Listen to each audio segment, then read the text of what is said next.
2 days later, despite his father's restrictions, Emery found himself standing before the towering stone walls of the monastery. As he stepped through the grand wooden doors, Emery felt an odd mix of peace and unease settle in his chest. This was supposed to be a fresh start, a place where the noise in his head would quiet down. But as the head monk approached him, Emery knew his reasons for being there weren't as pure as he wanted them to be. The monk studied him for a long moment before speaking. "It's good to see you again. But tell me, are you here because you truly seek the path, or are you simply running?" Emery hesitated, fingers curling into the rough fabric of his robe. He wanted to say he was ready for this life, that he had chosen it with a clear heart. But the truth pressed down on him like a heavy weight. "I want to be here," he said carefully, "but I think I'm just trying to escape." His voice barely rose above a whisper. The monk didn't look surprised. Instead, he simply nodded. "Then let's see if the path can change your heart." And just like that, Emery's new life began. His days became a rhythm of prayer, fasting, and tending to the sick. He washed wounds, spoon-fed the weak, and listened to whispered confessions in candlelit rooms. At night, exhaustion pulled at his body, but his mind still wandered to the life he had left behind. The monastery was supposed to be a refuge, a place to heal. But Emery couldn't shake the feeling that no matter how many prayers he recited, his past was still chasing him. The night was still, the air thick with the scent of damp earth and candle wax. Hale had finally managed to slip into a restless sleep when the sudden sound of shouting yanked him awake. His name, slurred and desperate, echoed outside his window. He groggily sat up, rubbing his eyes before dragging himself to the window. His stomach twisted the moment he spotted Ethan, swaying unsteadily under the moonlight, his face flushed from too much alcohol. "Hale." Ethan's voice was raw, almost pleading. "Come out here." Before Hale could react, there was a sharp knock on his door, followed by the heavy footsteps of Devon. The older man barged in, his face dark with irritation. "Control your mess," Devon snapped, arms crossed tightly over his chest. "Get him out of here before he embarrasses himself any further." Hale didn't argue, there was no point. With a sigh, he pulled on a cloak and made his way outside, the cool night air wrapping around him like a second skin. Ethan staggered forward the moment he saw him, his eyes glassy but intent. "Hale," he breathed, reaching out as if he needed something to steady himself. "You have to stop this, stop acting like you don't care." Hale exhaled sharply. "Ethan, go home." His tone was flat, tired. "You're making a scene." But Ethan didn't budge. Instead, he laughed, though it was hollow. "You keep pushing me away. Is it because of your brother?" His voice cracked slightly. "Because we both betrayed him. I understand if you feel guilty, but you don't have to push me away because of." Hale's jaw tightened. "I couldn't care less about that," he replied, voice cool, detached. "I do what suits me. I follow my passions. And right now, you're not one of them." Ethan stared at him, something like heartbreak flashing across his face before he masked it with a smirk. "That's funny," he murmured. "Because you once said you loved me." Hale held his gaze, unaffected. "Love expires," he said simply. "If you want it back, you'll have to do more than show up at my doorstep drunk." With that, he turned on his heel, leaving Ethan standing there, drunk and alone under the moonlight. Back in his room, he collapsed onto his bed, but sleep refused to come. His thoughts drifted, unexpectedly, to Julian. Julian, with his sharp wit, his unshakable spirit, his fire. No one had ever made him feel the way Julian did. Not Ethan. Not anyone. And yet. Hale shut his eyes, pressing his fingers against his temples. Julian wasn't the one for him. He was poor. He couldn't offer him the life he wanted. But that didn't mean he couldn't have fun with him. The sun was high, casting golden light over the courtyard of the orphanage. Laughter rang through the air as children ran barefoot, their small hands reaching eagerly for plates of food. Julian and Nicky stood behind a long wooden table, handing out warm bread and steaming bowls of stew to the eager little ones. Julian was mid-conversation with a small boy when his eyes landed on a familiar figure walking through the orphanage gates. Emery. Dressed in simple monk robes, he entered alongside a group of others, carrying baskets of supplies. The moment their eyes met, the world around them seemed to slow. The noise of the children, the chatter of volunteers, it all faded into the background. Emery's expression hardened, and Julian swore he saw the flicker of something else, discomfort. Irritation. Either way, it was enough to amuse him. Emery looked away immediately, as if willing him out of existence. Julian smirked. Oh, this is too good to pass up. Without hesitation, he abandoned his spot and strode across the courtyard, stopping right in front of Emery. Well, well, he said, arms crossed, of all the things I expected to see today, you dressed as a monk was not one of them. Emery stiffened. Pretend you don't know me, he said flatly, his voice low, controlled. But Julian only grinned. Now, why would I do that? I do know you, Emery Montgomery. He leaned in slightly, voice playful.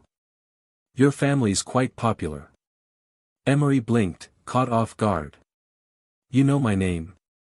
Julian scoffed. Of course I do. He tilted his head.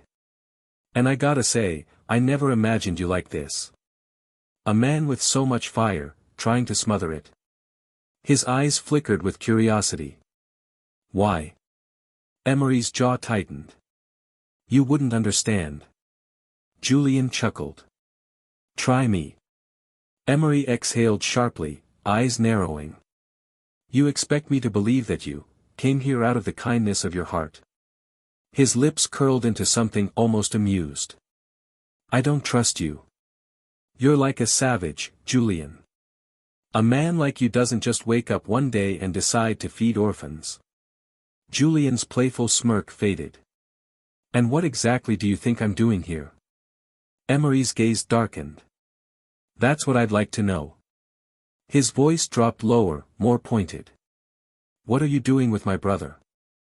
Julian's brows furrowed. What? Emery took a step closer, his tone edged with warning. Don't try anything funny with him. Julian's expression shifted, his amusement completely gone. You really do love judging people, don't you? His voice was sharp now, the teasing gone. You think you've got me figured out? The tension between them crackled like a live wire. Neither backed down. Julian could feel the heat radiating off Emery, the same heat he was desperately trying to suppress.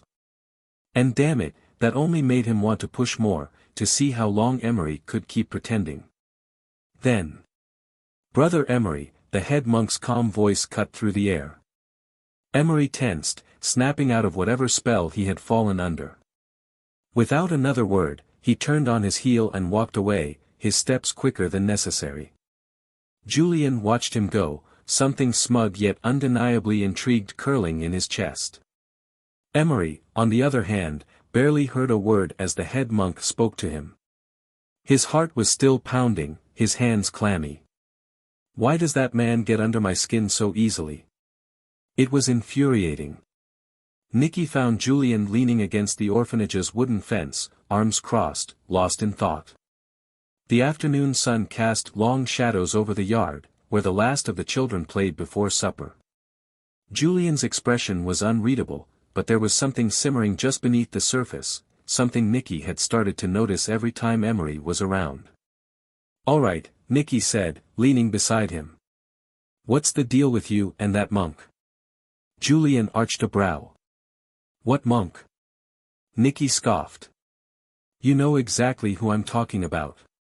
He turned slightly to face him. Every time you see Emery, you get all weird. Tense. Angry. Julian rolled his eyes. I'm not angry.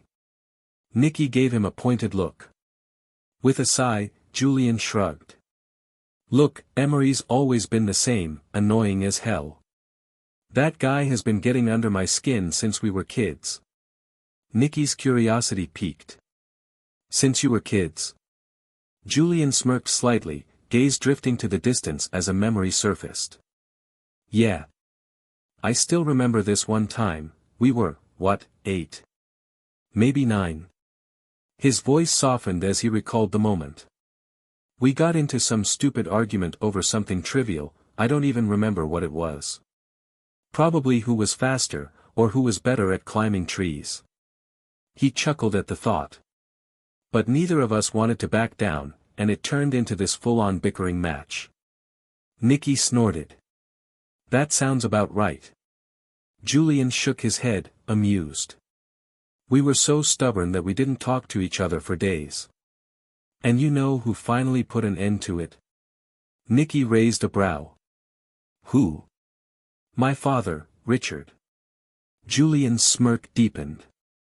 He was sick of hearing us bicker and made us sit down in the same room until we worked it out. We just glared at each other for an hour until one of us, I think it was me, caved and started laughing. He shook his head, nostalgia flickering in his eyes. It was so stupid, but at the time, it felt like the biggest deal in the world. Nikki laughed. So, you guys have never gotten along? Julian exhaled, a faint smile still lingering. Not really. He's always been this uptight, self-righteous pain in the ass. His gaze darkened slightly, thoughtful. But I guess, some things never change.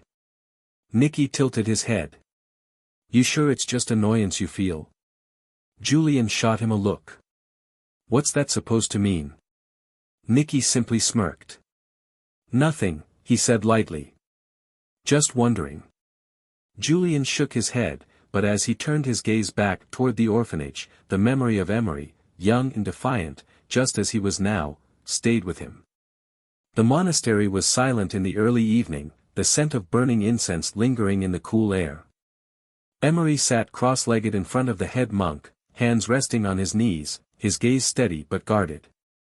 He had expected this conversation, perhaps even dreaded it, but now that it was happening, he forced himself to remain composed. The head monk regarded him with calm, wise eyes. The man from earlier, he said, his voice even. Who is he to you? Emery's jaw tensed. No one. His response was swift, almost too swift. He's no one to me. The monk hummed, as if weighing the truth behind Emery's words. He said nothing for a moment, simply watching, waiting. Then, he leaned forward slightly. Are you certain? Emery didn't flinch, but something in the way the question was asked made him feel exposed. He kept his expression neutral. Yes, he said firmly. The head monk nodded slowly but didn't seem convinced. I do not ask to pry, he said. But I felt something, strong, undeniable, between you and that man. Emery swallowed. His fingers curled slightly against the fabric of his robe. You're mistaken. I have no interest in anything or anyone outside of my devotion here. The monk sighed, his gaze unwavering. You may be able to deceive yourself, Emery, but you cannot deceive the heart. Emery clenched his teeth. I chose this path. I know, the monk said gently. But choice and certainty are not the same thing. He paused, then continued, before you fully dedicate yourself to this life, you must be sure, truly sure, that you are ready to leave behind all earthly attachments. Emery nodded stiffly. I am. The monk studied him for a long moment before exhaling deeply. Then prove it. Emery frowned. What do you mean? There is an assignment in Brighton, the monk explained. A place in need of help, guidance, and discipline. You will go there for 3 months. If, by the end of that time, you remain steadfast in your decision, we will welcome you back. Emery felt a flicker of unease. 3 months outside of the monastery. Out in the world, where distractions lurked at every turn. Where he might be. His chest tightened, but he forced himself to nod. "If that is what is required, then I'll go." The head monk gave him a knowing look but said nothing more. As Emery left the room, the weight of his decision settled over him. He told himself this was just another step in his journey, a final test of his resolve. So why did it feel like he was walking straight into temptation? The sea stretched endlessly in every direction, a deep, rolling blue beneath the warm afternoon sun. The ship swayed gently as it cut through the water, its deck bustling with passengers enjoying the salty breeze.